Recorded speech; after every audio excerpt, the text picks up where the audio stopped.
Good morning. Zio here, and if you haven't already subscribed to the channel, go ahead and do it. We keep growing little by little, but we're getting there. Of course, also leave a comment on the video. Like it if you like it. Downvote it if you don't. Apparently, I think I have a personal hater now who just shows up to downvote, so that's cool. But anyway, today we talk about Kojima and Kojima Productions and what is in for the future of Kojima and Kojima Productions. Gosh, that is a mouthful. Kojima Productions, which is his production company, by the way, since Konami really messed up. I guess this is the best way to put it. Was it Konami? Gosh, wow, I can't remember anything this morning. Sorry about that, but let's just get into it, shall we?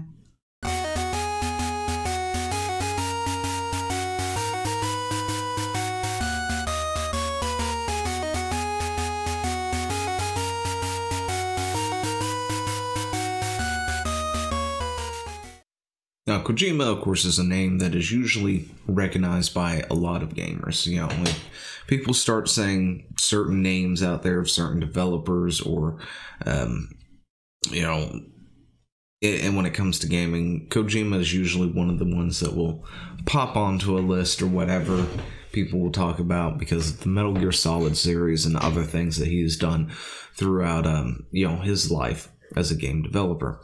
And, of course, due to a certain falling out with his old company, he's now on his own. They even blocked him from essentially going to the Game Awards that year.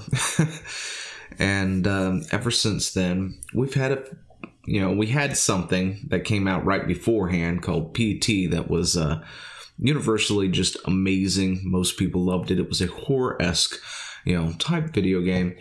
And, it's something people wanted more, and then all the things happened. Kojima went his own way. And then we finally learned that, he's made his own company, Kojima Productions, and has started working on something else. That something else, of course, being Death Stranding. Regardless, of course, about how you feel when it comes to Death Stranding, for me, that game is boring as all get out. I'm not gonna lie. Amazon Simulator, 2019 is not my jam. But all joking aside, Death Stranding is an amazing game nonetheless. Just looking at it objectively, it does quite a bit. It's Kojima's vision. It's what Kojima wanted to do, which is a lot more than most developers can say. They go work for a company to maybe work on something they've really wanted to work on. Maybe they wanted to help with this or work on that. And then they don't get that opportunity. They're relegated to another team doing something obscure, doing this, that, and the other, and never actually working on the game that they really wanted to work on and why they got into developing video games to begin with. It happens all the time, especially when you're, working for a company that just is interested in pure profit and feels that they need to set up, a bunch of microtransactions or something, or, in order to get nickel and diming the entire customer base until, people just have enough and stop buying your game, of course. But, he got to do essentially, the dream, I think, of most developers. He got to go out on his own. He had no oversight. There wasn't somebody breathing down his neck or anything going, we've got to do this, by this, by this, by this. And he made the game he wanted to make. It's unique. It's different. It's got this whole system of balancing the boxes and your character and trying not to trip while also not dying to, the acidic rain, essentially. And you've got the horror elements of the BTs that happen to, show up as well. And the world itself is so interesting that I personally need to know more about it.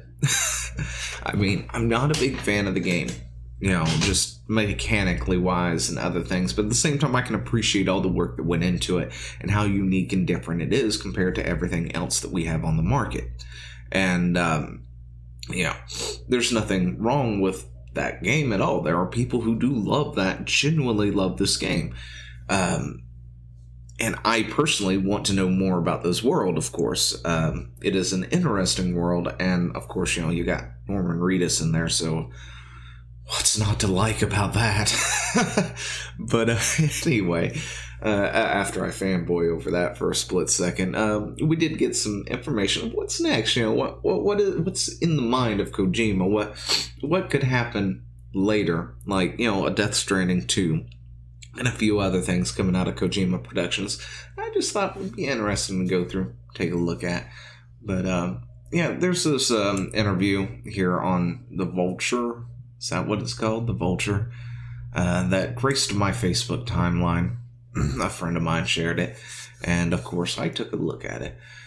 And, you know, here they're talking about, down at the very bottom, I mean, a lot of this is just talking about Kojima's day-to-day and stuff. This is the stuff that I want to talk about, of course. You know, it's, what about a sequel to Death Stranding? Personally, I think how that game ended and stuff, it's a standalone game. It's fine, as is. But at the same time, I still want to know more about this world, which requires me to have a sequel of some kind. Or, I don't know, maybe a TV series. That would be good. A good TV series would be really good, Kojima. TV, make it happen. No? Okay. Anyway, but Kojima discussed working with Redis again, and perhaps on Death Stranding sequel. Though it would be create such a thing, he would start from zero, which of course, you know, essentially means he's not going to really bring over anything, and I guess create a brand new game around it in the world, continuing, I guess, you know, maybe a story or something, or creating a brand new story, whatever it is. But you know, maybe it'd be a different kind of game. Instead of the whole delivering thing, maybe it's going to be more action-packed, you know, action horror-esque or something like that, which would be pretty cool. Especially if it's sort of like as a departure from what this one was into a different kind of genre, which of course could then make people really like that one, and then other people may not like this current one, or, you know, like it. And it would just sort of touch on two different groups of people who like two different genres, which would be cool. I think that would be pretty nice to have. You know, there's a Death Stranding 1 and a 2, and one, you know, caters to this group, this one caters to the other, but together it tells a grander story, of course. You know, but that's just me. What do you think about all that? Let me know. A Death Stranding 2, what would it look like? But also, this is something I wanted to talk about a long time ago, I think, because it came out, but I completely forgot about it or something. But Kojima Productions making a movie. Another thing Kojima wants to do, of course, is to make a movie of some kind, which is fine. But his studio, Kojima Productions, will start making films in the future, according to Kojima himself. If you can do one thing well, you can do everything well. Kojima jokes. But you know, if you put your mind to it, you can do just about anything. And he's a great storyteller when it comes to video games, as it is. I'm pretty sure he could probably write up a script for a movie and do that one pretty well, too. It'd be interesting to see. Although I think, you know, his reasonings behind it is a little iffy. I just don't agree with it, I guess is the best way to put it. But games will move to streaming in the future, which is true. I mean, games are going to that route. The Xbox One and the PS4 were wanting to push digital only, if I remember correctly, and then didn't. And then, of course, you know, there's talk of the newer systems like the PS5, and they were talking about digital only and, you know, not doing a whole lot of physical media. And unfortunately, physical media is fizzling out, especially with, you know, everything that's being, the world being more connected as it is with the internet and stuff and faster speeds and things. You know, and when you do get a disc or something, you generally are popping it in and downloading a giant patch anyway, or installing most of the game from the server or from the disc or whatever it is, you know, happens anyway. So, you know, moving to more of a streaming thing probably will happen, but it won't be Google Stadia. I mean, right now, Xbox xCloud has got what it is that people are actually looking for in the streaming thing. You know, you get you're paying for a service. The service has 50 some games on it right now, or 50 plus games that you can pick from. You don't have to pay for each individual game, and it's running 1,000 times better than Google Stadia is. You know, so it's doing really good right now, and it's just in its beta phase, of course. And I can see that being, you know, somewhat of the future of games, no longer having the stuff on your hard drive. You just pay for a service and do it Netflix style, which, on one hand, I'm not really that against. I mean, I know I love physical media. Yeah, I'll sit there and probably say it over and over and over again that I prefer the physical media. I like to have something I can put up on my wall or, you know, my bookshelf or wherever it is that I lay it. You know, just to be able to get it, pick it up, and, you know, play it again years from now. Because, I mean, you got things like, let's see, this here, Mega Man Legends 2, of course. You know, this is the physical game disc. This is the original thing. I can go find myself a PlayStation that works, of course, plug it into a TV, and still play this with no problem. However, if this was digital only, and I don't have my original PlayStation or something, and I go buy one and it doesn't have it installed on it, I'm never playing this game again, you know what I mean? So, that's the problem with the whole digital only versus physical, and then it's going to be even worse when you get to streaming only versus physical, because, you know, you're going to run into where when the new consoles beyond that come out, then what? Are we going to lose those games? Are they still going to work on the new console? Are there going to be a whole new suite of games that come out for the new console instead on the service? You know, there's a lot of questions that I just don't have the answers to, and it creates a lot of uncertainty that, you know, a lot of people don't like, of course.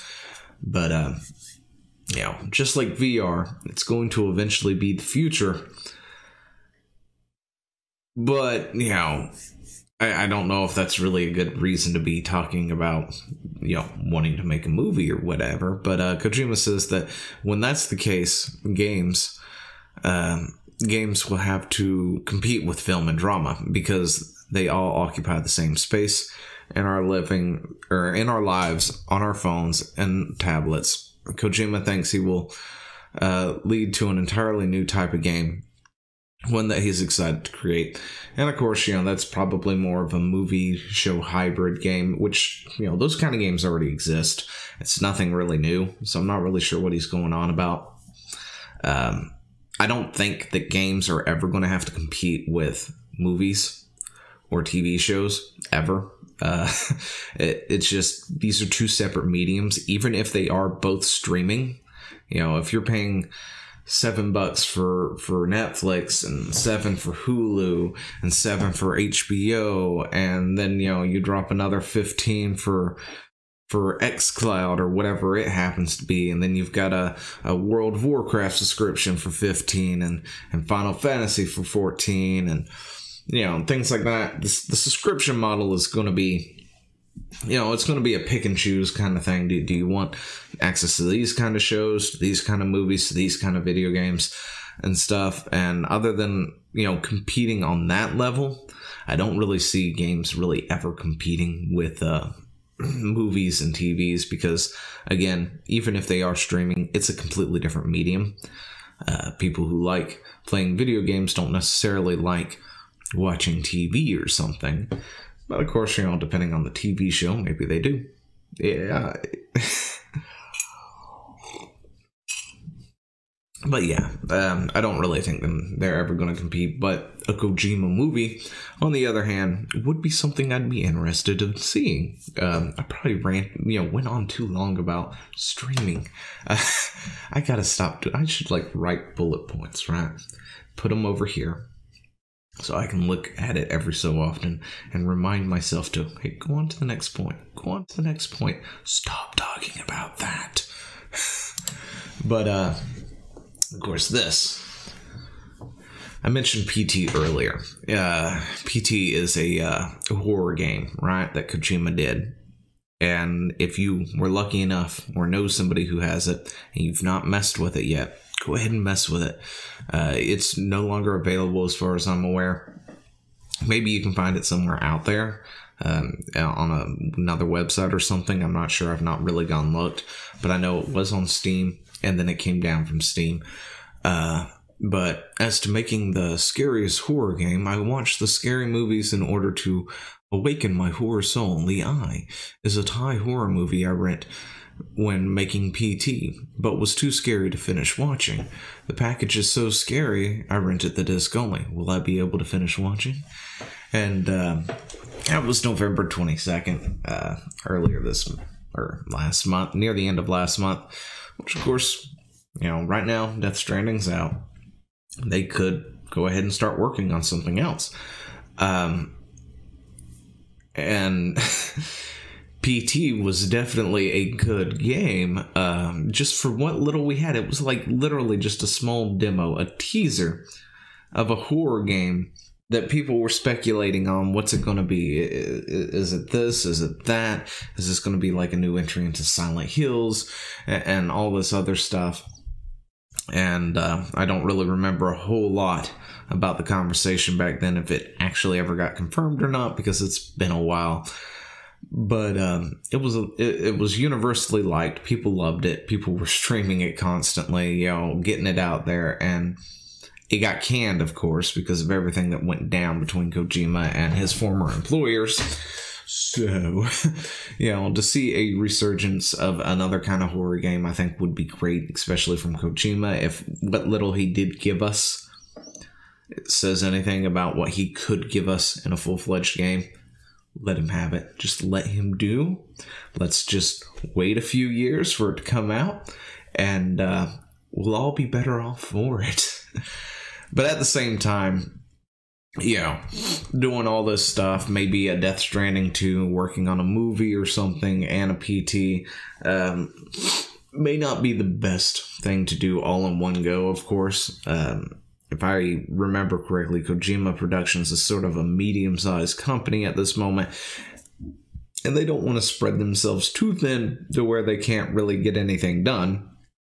But I think if they just pick a thing and go, all right, we're gonna focus on horror, we're gonna make this game, and then when we're done with that, or maybe near the end of it, we can start looking at, I don't know, Death Stranding 2 or something, where we can see where the market is in movies or whatnot. Maybe we work on an actual full-fledged film. According to this interview over here on the other side, him and